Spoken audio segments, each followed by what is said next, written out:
రెడీగా breaking news చూస్తున్నాం. సంగారెడ్డి జిల్లా అమీన్పూర్లో విషాద సంఘటన ఒకటి అయితే చోటు చేసుకుంది. ఓ తల్లి తన ముగ్గురు పిల్లలకు విషం ఇచ్చి చంపి ఆపై ఆత్మహత్యకు యత్నించింది. ఈ ఘటనలో ముగ్గురు పిల్లలు మృతి చెందగా తల్లి పరిస్థితి అయితే విషమంగా ఉందని వైద్యులు వెల్లడించారు.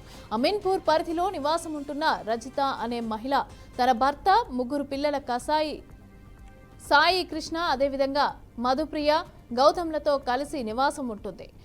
ఆర్థిక పరిస్థితుల కారణంగా తీవ్ర మనస్తాపానికి గురై తన పిల్లలను చంపి తాను ఆత్మహత్య చేసుకోవాలని నిర్ణయించుకుందని సమాచారం. అయితే ఈ నేపథ్యంలోనే ఆ తల్లి తన ముగ్గురు పిల్లలకు అన్నంలో విషం కలిపి పిల్లలకి తినిపించి అనంతరం తాను కూడా ఆత్మహత్యకు యత్నించింది.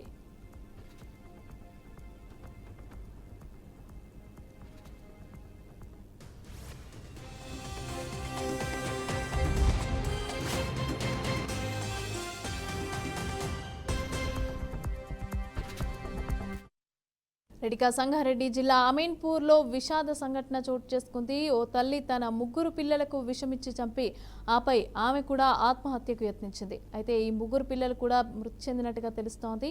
అయితే దీనికి సంబంధించిన పూర్తి డీటెయిల్స్ మా ప్రతినిధి బాసిత్ అందిస్తారు. బాసిత్, అసలు ఏం జరిగింది, ఎందుకు విషమిచ్చి ఆ తల్లి పిల్లల్ని చంపింది, అదేవిధంగా ఆమె పరిస్థితి ఏ విధంగా ఉంది?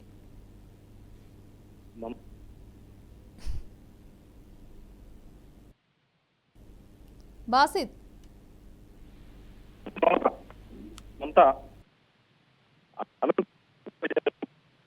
పరిధిలో దారుణం చోటు చేసుకుంది. విషాహారం తిని ముగ్గురు పిల్లలు మృతి చెందిన ఘటన వెలుగులోకి వచ్చింది. తల్లితో పాటు ముగ్గురు పిల్లలు పెరుగన్నం తిని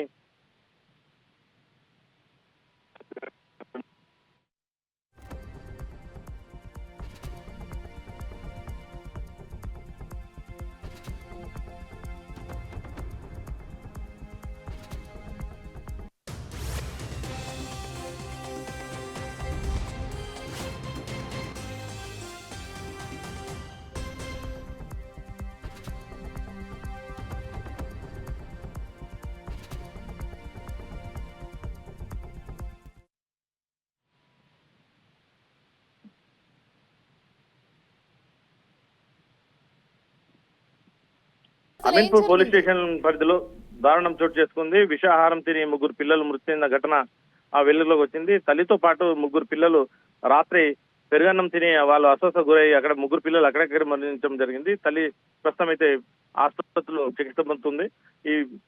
ఈ హృదయ విదారక ఘటన సంగారెడ్డి జిల్లా అమీన్పూర్ మున్సిపాలిటీ పరిధిలో రావేంద్ర కాలనీలో గురువారం అర్ధరాత్రి చోటు చేసుకుంది. ఒకే కుటుంబంలో ముగ్గురు పిల్లలు మృతి చెందిన ఘటనపై పలు అనుమానాలు వ్యక్తమవుతున్నాయి. పోలీస్ స్టేషన్ పరిధిలో జరిగిన ఈ ఘటనకు పోలీసులు కేసు నమోదు చేసి దాన్ని విచారణ చేపట్టారు. ప్రస్తుతం అయితే ఈ ఘటన సంబంధించి వివరాలు తెలుసుకోవాలంటే రంగారెడ్డి జిల్లా తలికొండపల్లి మండలం మిడకపల్లి గ్రామానికి చెందిన ఆవురుజింతల చెన్నయ్య గత కొద్ది కాలంగా కుటుంబంతో పాటు కలిసి అమీన్పూర్ మున్సిపల్ పరిధిలో రాజేంద్ర కాలనీలో నివాసం ఉంటున్నాడు. అద్దె ఇంట్లో నివాసం ఉంటూ ట్యాంకర్ ను డ్రైవర్ గా పనిచేస్తూ ఇతను జీవనం కొనసాగుతుంది. చెన్నయ్య భార్య రజిత అలియాస్ లావణ్య కూడా ఇక్కడ ఇతనితోనే ఉంటూ తన ముగ్గురు పిల్లల్ని చూసుకుంటుంది ఇంటి ఇల్లాలుగా. ప్రస్తుతం అయితే ఆ ముగ్గురు పిల్లలు సాయి కృష్ణ 12 సంవత్సరాలు, మధుప్రియ 10 సంవత్సరాలు, గౌతమ్ 8 సంవత్సరాలు ఉన్నారు. గురువారం రాత్రి 9 గంటల సమయంలో పిల్లలతో కలిసి రజిత ఆ పెరుగన్నం తిన్నది. అతనితో పాటు చెన్నయ్య మాత్రం తన పప్పుతో మాత్రమే అన్నం తినడాన్ని మనకు విషయం తెలుస్తుంది. ఇతను పెరుగుతో తినకుండా ఓన్లీ పప్పుతో తిని బయటికి వెళ్ళిపోవడంతో పాటు తల్లి మాత్రమే పెరుగన్నం పిల్లలకు పెట్టి తను కూడా పెరుగన్నం తినడంతో పలు అనుమానాలు వ్యక్తమవుతున్నాయి. ఈ పెరుగన్నం తినకపోవడం కారణమైంది. ఆ తర్వాత చెన్నై వాటర్ ట్యాంకర్ చందానగర్ కు నీటి సరఫరా కోసం వెళ్లి తిరిగి అర్ధరాత్రి 11 గంటలకు మళ్ళీ తిరిగి రావడం జరిగిందని మనకు సమాచారం ఉంటుంది. ప్రస్తుతం భార్య రజిత అతను రావడంతోనే రజిత కూడా తలుపు తీయడం జరిగింది.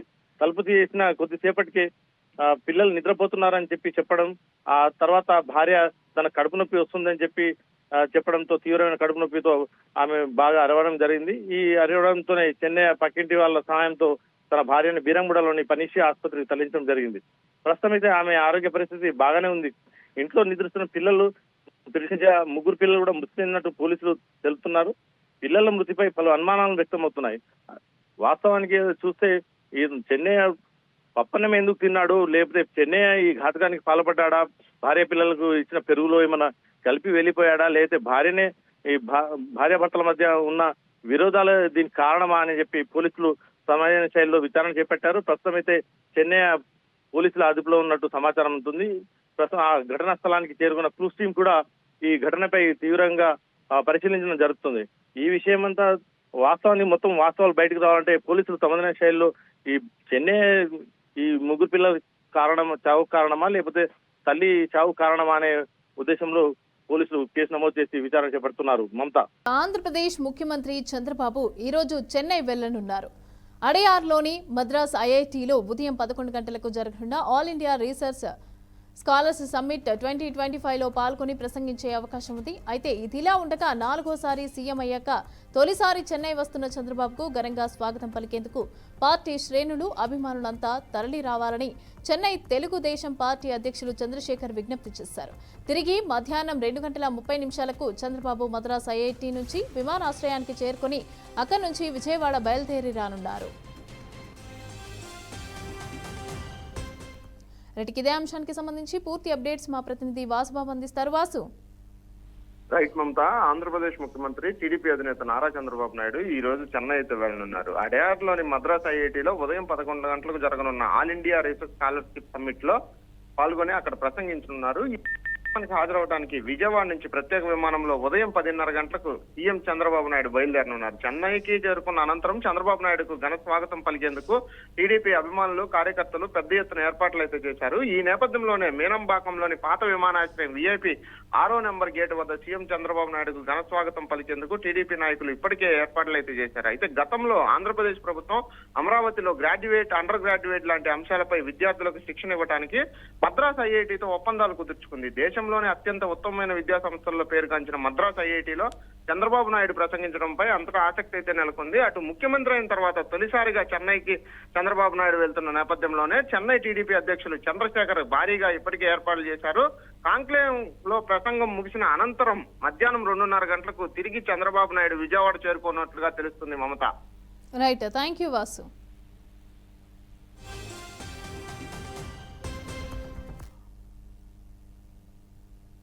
వైఎస్ఆర్సీపీ నేత వల్లభనేని వంశీ బెయిల్ పిటిషన్పై ఇవాళ తీర్పు వచ్చే అవకాశం ఉంది. సత్యవర్ధన్ కిడ్నాప్ కేసులో అరెస్ట్ అయిన వంశీకి ఇప్పటికే బెయిల్ ఇవ్వొద్దని సిఐడి కోరింది. కాగా ఇవాళ SC/ST కేసుల ప్రత్యేక కోర్టు తీర్పు అయితే ఇవ్వనుంది. ఇప్పటికే బెయిల్ పిటిషన్ ఆర్డర్స్ కూడా రిజర్వ్ చేసింది.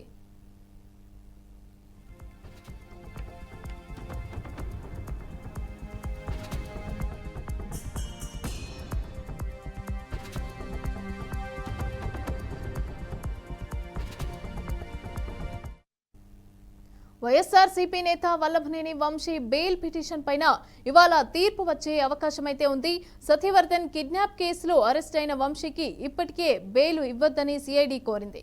కాగా ఇవాళ SC/ST కేసుల ప్రత్యేక కోర్టు తీర్పు అయితే ఇవ్వనుంది. ఇక ఇప్పటికే బెయిల్ పిటిషన్ పై ఆర్డర్స్ అయితే రిజర్వ్ చేసింది.